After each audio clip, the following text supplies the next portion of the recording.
Olá, começa agora mais uma edição do Hora da Saúde, uma produção do Hospital de Amor que vai levar para você aí de casa em todo o Brasil informação de qualidade sobre diversos temas relacionados à saúde.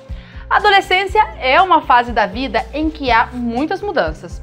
Nessa fase, não só o nosso corpo muda, como também as nossas emoções. Construímos a nossa identidade, questionamos o mundo e passamos a entender a vida com outra lógica, intensidade e perspectiva.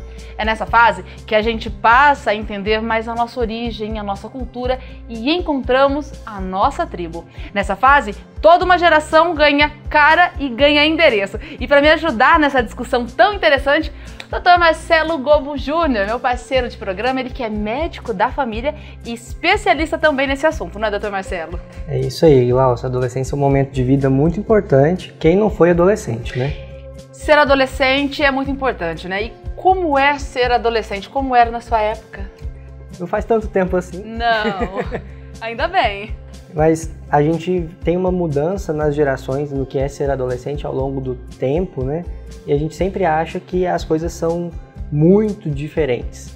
E se a gente for olhar e resgatar coisas históricas, lá da Grécia Antiga, tempo antes de Cristo, a gente tem a mesma impressão e a mesma descrição de adolescente do adolescente que a gente tem hoje, né? Então, Platão já descreveu o adolescente tal qual a gente descreve hoje. Sabe que falar de adolescente me lembra a letra de uma música, uma letra de Belchior, eternizada na voz de Elis Regina.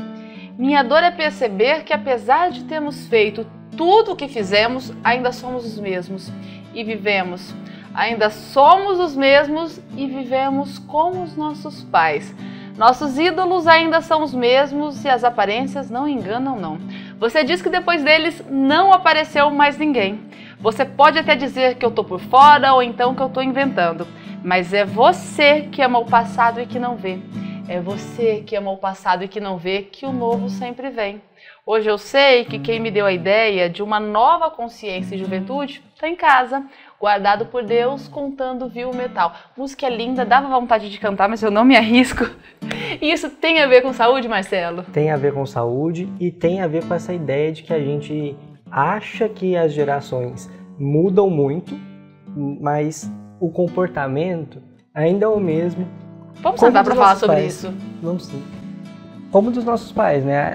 A gente muda de uma geração para outra, de uma fase histórica para outra, mas no fim das contas a gente repete as mesmas coisas como os nossos pais, né? A gente vive essa questão porque é uma fase que faz parte de qualquer indivíduo.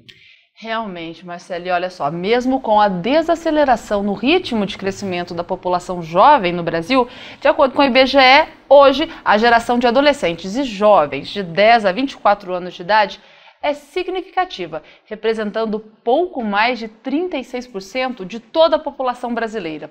Eles constituem um grupo que exige novos modos de produzir saúde. Seu ciclo de vida particularmente saudável evidencia que os agravos em saúde decorrem, em grande medida, de modos de fazer andar a vida, de hábitos e comportamentos que, em determinadas conjunturas, os vulnerabilizam.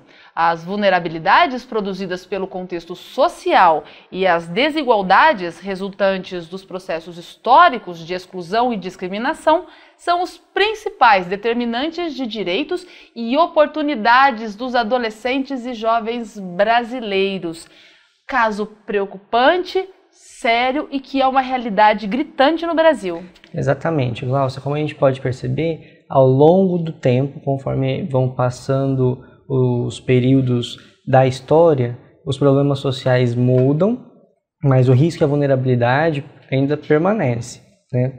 Então, é nesse ponto que a gente precisa olhar para a saúde do adolescente como um fato marcante e muito especial.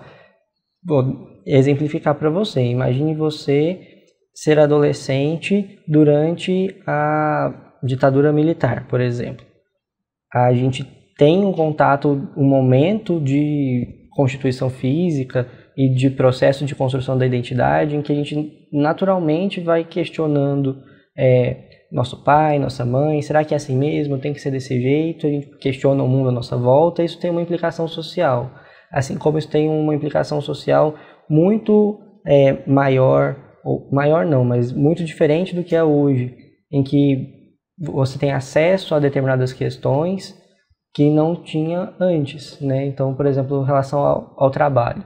Em que momento a gente entende as nossas relações com o trabalho de modo diferente ao longo do tempo, especialmente na época da adolescência, né? Então, na zona rural, por exemplo, é comum que o adolescente trabalhe tanto quanto um adulto, né? Na zona urbana, isso já não é tão frequente. Dentro da zona urbana, de acordo com a realidade social, isso também vai se modificar. E às vezes não é uma questão de escolha, é uma questão de necessidade para poder manter a casa. Essa força de trabalho é importante. E isso vai te expor tanto a riscos de adoecimentos diferentes, com as questões de saúde ocupacional mesmo, quanto a risco de envolvimento com álcool e drogas, por exemplo, de acordo com o meio em que você está inserido, com a realidade social que você está inserido. Marcelo, o Brasil tem uma população de 190 milhões de pessoas, né, das quais 60 milhões têm menos de 18 anos de idade, um número muito expressivo, o que representa quase 1/3 de toda a população de crianças e adolescentes da América Latina e do Caribe. Um número tão expressivo, por isso é tão importante que sejam pensadas políticas públicas voltadas aos adolescentes, principalmente em relação à saúde? Com certeza, porque são pequenas decisões que às vezes mudam o curso de toda uma vida, né? Então, embora a gente tenha uma população que envelhece cada vez mais, a população do Brasil é cada vez mais velha, mas a gente sempre vai ter a juventude na geração que vem, né? A gente sempre vai ter adolescentes. E a maneira como a gente cuida desses adolescentes vai determinar como serão os idosos do futuro. Então, nesse próprio exemplo que a gente deu em relação ao adoecimento ligado ao trabalho, imagine você um adolescente que trabalha com carvoaria, que trabalha na zona rural cuidando do gado, alguma questão assim, ele vai estar exposto a alguns riscos que podem determinar adoecimentos crônicos lá no futuro. Exatamente. Né? Então, a gente precisa tomar cuidado, porque é diferente você expor um adulto de 40 anos a esse mesmo risco ambiental e um adolescente. As consequências, elas são muito diferentes. E por mais que a gente entenda, né, as diferenças regionais, respeite essas diferenças, é preciso pensar com carinho nessa questão do adolescente. Sim, a gente pode pensar até em questões menos, não dramáticas, mas que parecem menos chocantes. O simples fato de ir à praia e de se expor ao sol, por exemplo, ou ao clube, ou de brincar no quintal de casa. A maior parte do risco que a gente tem de adoecimento em relação a câncer de pele não melanoma, por exemplo, que está muito diretamente ligado à fotoexposição, é por um período de exposição na nossa fase mais jovem, né? Então, o nosso risco lá da frente, da velhice, está muito ligado a uma intensidade de exposição solar enquanto a gente é jovem, enquanto a gente é adolescente, né? E se você trabalha no sol, esse risco é muito diferente de se você não trabalha, você estuda e se expõe ao sol com menos frequência. E como a gente sabe que a educação está ligada à saúde, né, também é importante ressaltar que a maioria dos adolescentes de 15 e 17 anos de idade, a maioria dos adolescentes de 15 e 17 anos de idade, 14,8% estão fora da escola, né? Isso também é algo que é preocupante quando a gente pensa em saúde do adolescente. Como que a gente faz essa relação? Sim, porque quanto maior o seu nível de escolaridade, mais proteção você tem em relação a várias questões de saúde. Essa proteção vai tanto pelo seu grau de autonomia e poder de tomada de decisão, quanto em relação a seu tempo de exposição a alguns riscos, né? Então, a gente sempre fala sobre a influência do trabalho, né, nisso, e a sua escolaridade e o seu trabalho têm uma relação direta, né? Nessa fase da vida, doutor Marcelo, me corrija se eu estiver errada, é muito fácil a gente entender a relação dos aspectos externos com a saúde, não é verdade? A gente já falou aqui em relação à educação, sobre vulnerabilidade. Uma outra coisa que eu acho que é importante a gente falar é em relação à violência, né? Com crianças e adolescentes, a gente está abordando a adolescência, mas casos de violência psicológica e física, incluindo a violência sexual e também a negligência contra crianças e adolescentes, são reportados ao Disque Denúncia 100, né? E a gente sabe que isso representa a cada hora 5 casos de violência. A gente sabe que existe a cada hora 5 casos de violência contra meninos e meninas. Esses casos são registrados no país. Como é que você vê isso? Exatamente. Existe uma história em cima da violência doméstica. E a história é que ela geralmente começa pequena e vai crescendo, né? É uma escala crescente.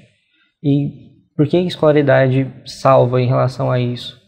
Até no fato de saber que você pode ligar no Disque Denúncia, discar 100 e ter ajuda. Isso já é um marco, né? E aí eu posso pedir ajuda antes de que isso se torne extremamente grave do ponto de vista físico, inclusive, né? Agora, se eu estou num outro ambiente, na escola, isso não quer dizer que eu vou estar 100% protegido, né?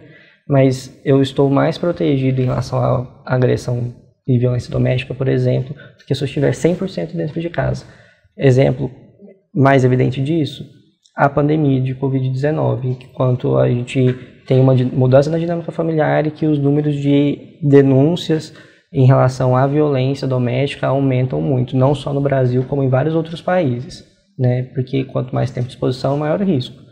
E em relação à violência, o principal fator de proteção, inclusive, é sair desse ambiente em que a segurança não está garantida, né? Nosso dever enquanto Estado é sair, proteger esse adolescente, proteger essa família da violência. A gente falou sobre diversos aspectos, né, relacionados à vida do adolescente e que direta ou indiretamente interferem na saúde. Então, Marcelo, como você vê a saúde do adolescente em geral no Brasil? Você acha que, em geral, o adolescente brasileiro ele tem uma vida saudável, ele é saudável? Como é que você vê isso? O que precisa? O recorte de saúde em relação à adolescência não é diferente do recorte de saúde do Brasil de modo geral, né?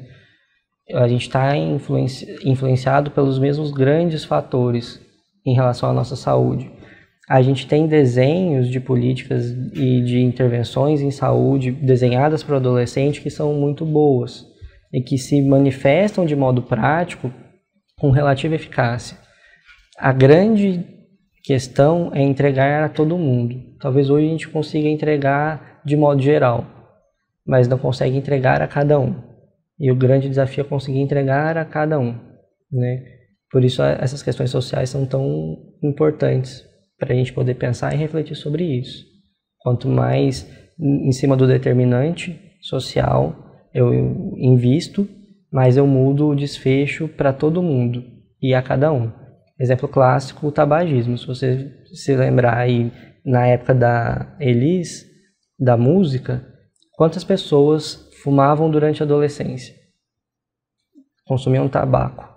E hoje, quantas pessoas consomem tabaco durante essa fase da vida? O risco individual pela fase, pela questão do desconhecido, do novo, de testar limites às vezes, ele continua existindo. Mas o que a gente vê no contexto social? Naquela época, o hábito de fumar representava socialmente um status.